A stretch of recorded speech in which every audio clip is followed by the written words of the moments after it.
Now we're going to talk about piecewise defined functions. And reciprocal functions naturally break themselves into pieces via those asymptotes. We saw two pieces in the reciprocal function.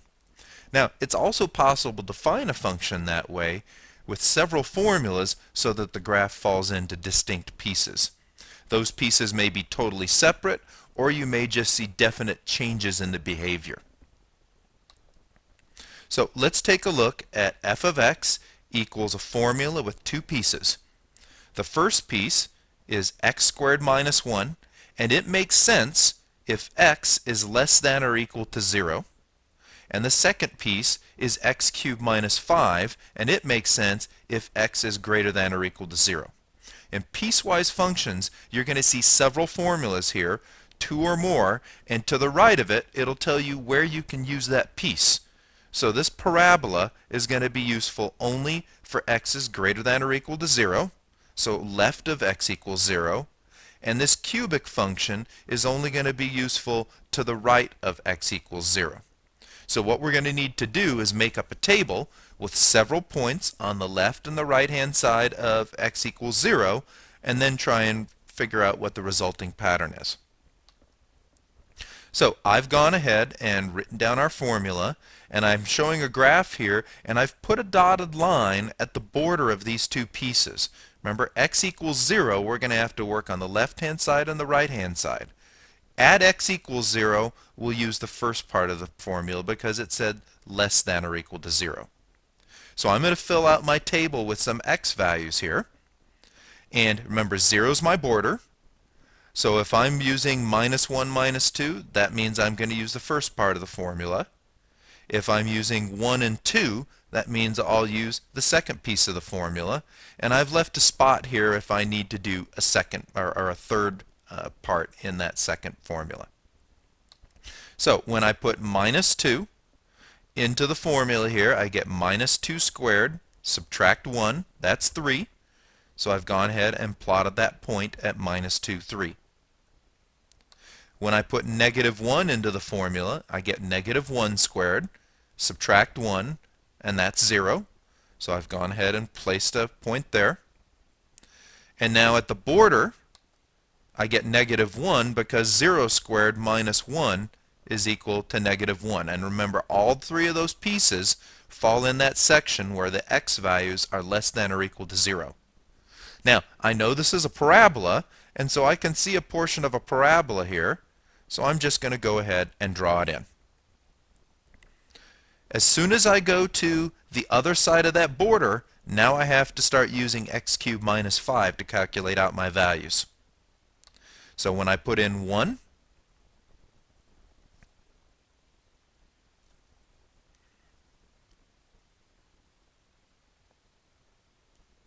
so when I put 1 into my formula, I get 1 cubed minus 5, which is negative 4. I'll go ahead and plot the point. When I put 2 into my formula, I get 2 cubed minus 5, which is 3. And now I need one more point, and those 2 points not really good enough to tell me what's going on. So let me plot a point at about 0.5, and when I do that, I get negative approximately 5.13.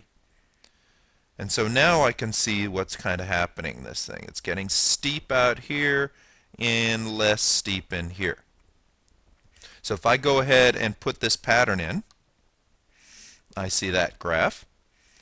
And now that I've got my points on here and I'm pretty good with my pattern, I want to think about this border a little bit.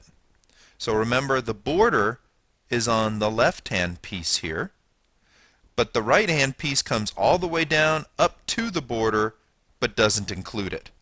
So I'm going to go ahead and make sure that I include the piece up here but not include the piece down below at 0.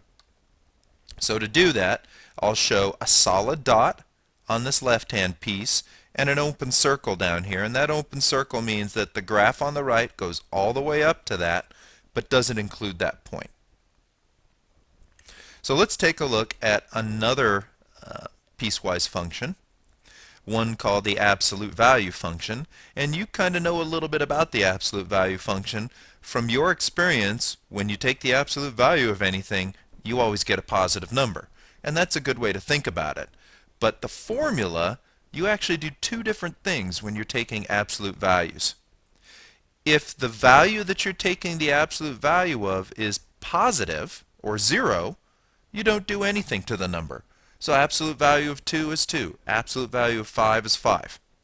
On the other hand, if the number you're taking the absolute value of is negative, like -1 or -2, you have to take the number and take the opposite of it. That's where that minus comes from.